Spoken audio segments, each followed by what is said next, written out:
Rainy day on the farm, Logan and Lychee. The rain began before sunrise. It came softly at first, like fingertips tapping at the windows of the farmhouse. Then it grew steadier, drumming on the roof, pattering across the porch, and soaking the fields of Sweet Pickle Farm in a silver curtain of mist. The old barn owl, tucked beneath the wide wooden eaves of the barn, blinked slowly into the gray morning. "Some days on the farm," he said in his calm and gentle voice, "arrive with sunshine and buzzing bees. And some arrive wrapped in clouds, with puddles in the yard and rain falling so steadily that even the bravest boots would rather stay by the door." Inside the farmhouse, the kitchen glowed with golden light. The windows were fogged at the corners. A kettle hummed softly on the stove. The wooden floor was warm beneath the braided rugs, and the smell of tea leaves and damp earth drifted through the air each time the wind pressed gently at the door. At the back window stood Logan, his tiny paws on the sill, staring out into the rain. "This," he said dramatically, "is the saddest day in farm history." Behind him, Lychee sat neatly on a cushion by the table, tail tucked around her paws, watching the rain with a look of quiet disappointment. "It is certainly unpleasant," she said. Logan turned. "Unpleasant? Lychee, it is terrible. Look at it out there. The yard is all puddles, the grass is soaked, the chickens are hiding. My whole morning is ruined." Lychee lifted her chin. "I would not say ruined, merely altered." Logan let out an enormous sigh and pressed his nose to the glass. "I was going to race through the clover. It is now mud. I was going to bark at the windmill. It is wet. I was going to investigate the goats. You may still hear them from here," said Lychee.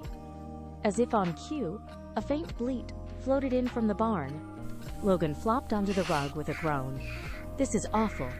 From the kitchen counter, May, the farmer, looked over with a smile. She wore a blue apron, dusted lightly with flour, and her sleeves were rolled up to her elbows. "Well now," May said, "if the rain's going to keep us indoors, we may as well make it a cozy day." Logan peeked up from the floor. "A cozy day?" May nodded.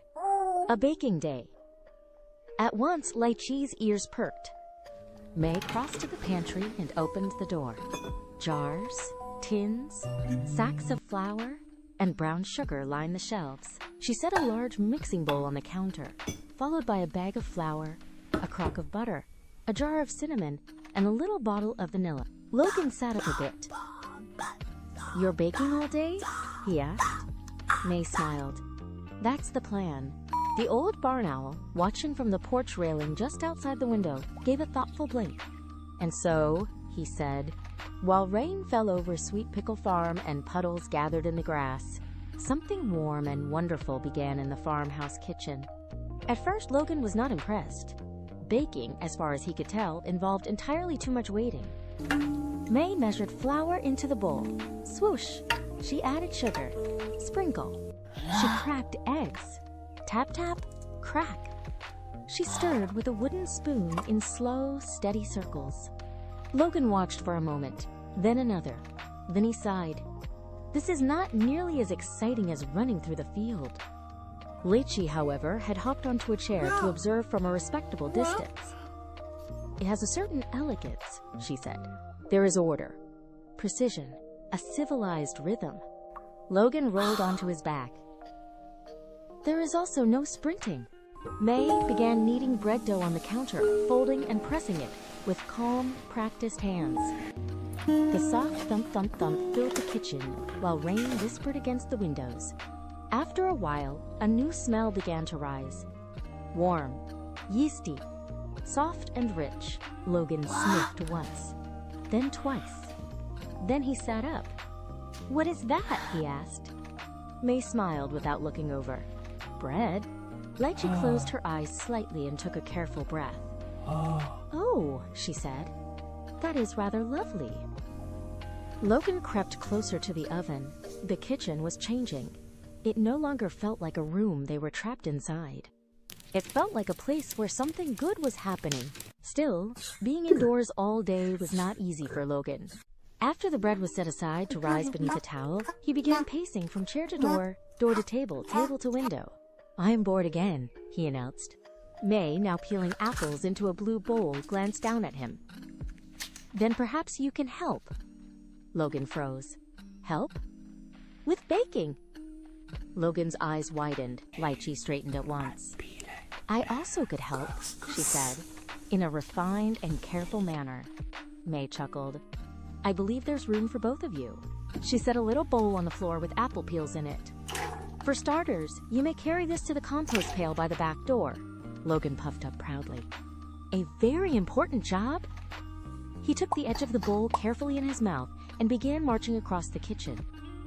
But halfway there, the thunder gave a soft, rolling grumble outside. Logan jumped. The bowl tipped.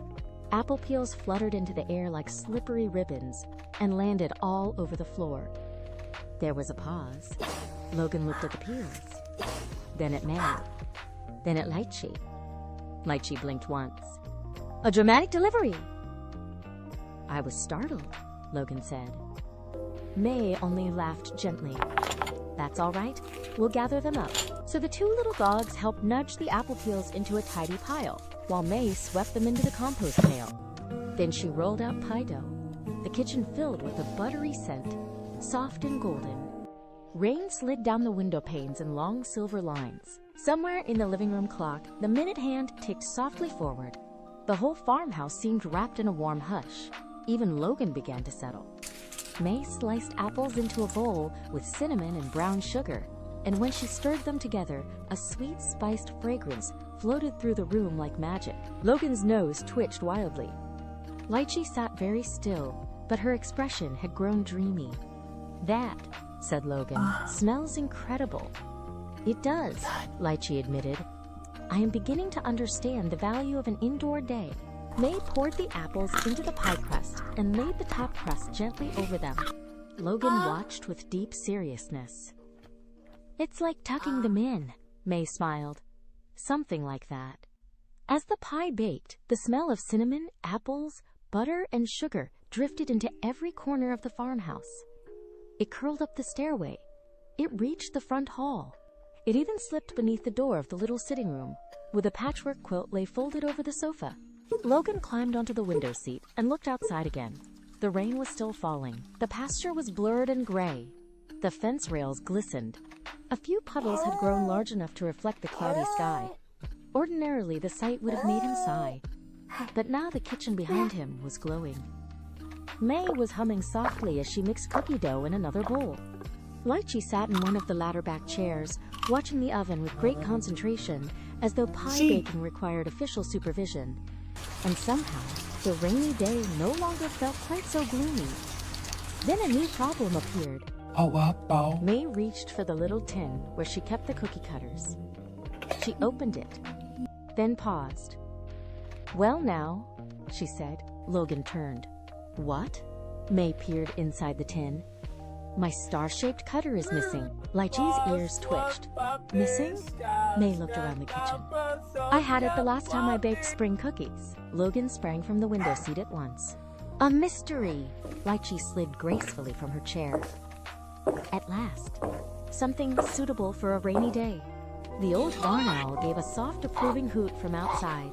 "And so," he said, "the gloomy afternoon found itself brightened by the most useful sort of surprise. A small and cozy mystery." May smiled at the dogs. "If you two would like to search, I certainly wouldn't mind the help." Logan puffed out his chest. "We'll find it," Lychee nodded. Methodically, the search began in the kitchen. Logan looked beneath the tablecloth, behind the woodbox, and under the rug, though no one was quite sure why a cookie cutter would be under a rug. Lychee searched more elegantly. She inspected the baking shelf, the drawer beside the stove, and the little basket where May kept recipe cards. "No star?" she said. Logan stuck his head into a low cupboard and called out, "Not in here either." May checked the pantry. Nothing. They searched the sitting room next, where Logan investigated beneath the sofa cushions, and Lychee looked on the bookshelf in case May had absent-mindedly set it there. Still nothing. At last, Logan trotted back into the kitchen, puzzled.